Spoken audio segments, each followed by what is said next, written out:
ദൈവനാമത്തിന് മഹത്വമുണ്ടാകട്ടെ. വചനദീപം പ്രാർത്ഥനാ കൂട്ടായ്മയിലേക്ക് ഏവർക്കും സ്വാഗതം.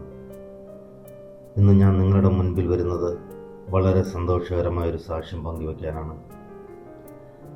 മക്കളുടെ സ്വഭാവം കാരണം തളർന്നുപോയ ഒരു അമ്മയ്ക്ക് പ്രാർത്ഥനയിലൂടെ എങ്ങനെ ഒരു മാറ്റം ലഭിച്ചു എന്ന് നമുക്ക് ഈ വീഡിയോയിലൂടെ കാണാം. പല മാതാപിതാക്കളും എന്നോട് പറയാറുള്ള പരാതിയാണ് കൗമാരക്കാരായ മക്കളുടെ മാറ്റം.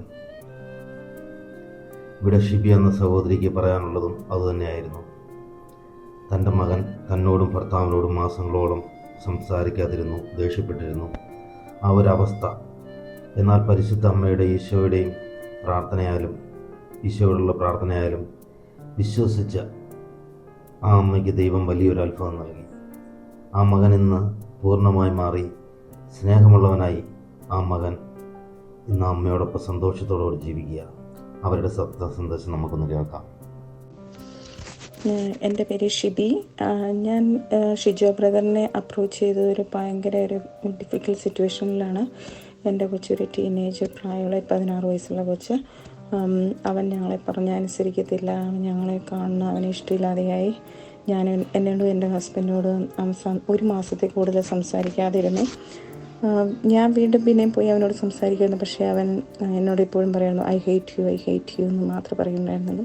പക്ഷേ ഞങ്ങൾ ഒത്തിരി പ്രാർത്ഥിച്ചു. ഞാൻ അങ്ങനെ ഉടമ്പടി എടുത്തു കൃപാസനത്തിൽ അവൻ്റെ സ്വഭാവം ഒന്ന് മാറിക്കിട്ടാനായിട്ട്. ഉടമ്പടി എടുത്ത് 90 ദിവസമൊക്കെ ആറായപ്പോഴത്തേക്കും എനിക്ക് എൻ്റെ ഫ്രണ്ട് വഴി ഷിജോ ബ്രദറിൻ്റെ ഫോൺ നമ്പർ കിട്ടി. ഞാൻ ബ്രദറിന് ഒരു മെസ്സേജ് ഇട്ട് ബ്രദർ എന്നെ കോൺടാക്ട് ചെയ്തു. എനിക്ക് ബ്രദർ ഒരു പ്രെയർ തന്നു. ആദ്യമൊന്നും എനിക്ക് അത്ര വലിയ വിശ്വാസമില്ലായിരുന്നു. പക്ഷേ എനിക്ക് എൻ്റെ കൊച്ചിൻ്റെ സ്വഭാവം കണ്ടപ്പോൾ ഞാൻ ആ പ്രെയർ കണ്ടിന്യൂ ചെയ്യണമെന്ന് ഓർത്ത് ഞാൻ പ്രാർത്ഥിച്ചു. ഏകദേശം 3 ആഴ്ച പ്രാർത്ഥിച്ചപ്പോഴത്തേക്ക് 2 ആഴ്ച പ്രാർത്ഥിച്ചപ്പോൾ തന്നെ അവനിൽ ഒത്തിരി വ്യത്യാസങ്ങൾ കണ്ടു തുടങ്ങി. ഇപ്പം ഞങ്ങൾക്ക് ഒരു നല്ല കൊച്ച്, ഞങ്ങൾക്ക് പഴയ കൊച്ച് ഞങ്ങളുടെ എങ്ങനെയായിരുന്നു അങ്ങനെ രീതിയിൽ ഞങ്ങൾ സ്നേഹിക്കുകയും ഞങ്ങൾ പറഞ്ഞാൽ കേൾക്കുന്ന വളരെ കാമാൻകായിട്ടായിട്ടുള്ള ഒരു കൊച്ചിനെ ഞങ്ങൾക്ക് തിരിച്ചു കിട്ടി. അമ്മ മാതാവിനും അതുപോലെ തന്നെ ഞങ്ങൾക്ക് വേണ്ടി പ്രാർത്ഥിച്ച ഷിജോ ബ്രദറിൻ്റെ ഫാമിലിക്കും വേണ്ടി ഒത്തിരി നന്ദി.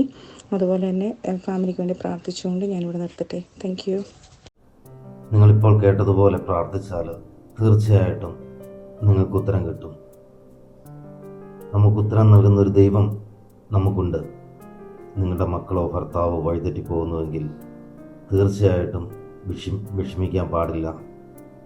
ഞാൻ 30 ദിവസം പ്രാർത്ഥിക്കാൻ പറഞ്ഞ് മോണിക്കയുടെ പ്രാർത്ഥന ഇട്ടിട്ടുണ്ട്. അതിനില്ലെങ്കിൽ ഞാൻ ഡിസ്ക്രിപ്ഷനിൽ കൊടുക്കാം. തീർച്ചയായിട്ടും നിങ്ങൾ വിശ്വാസത്തോടെ പ്രാർത്ഥിക്കുക. ദൈവം എല്ലാവരെയും സമൃദ്ധമായി അനുഗ്രഹിക്കട്ടെ. ആമേൻ. ഈ വീഡിയോ മറ്റുള്ളവരിലേക്ക് ഷെയർ ചെയ്യുക.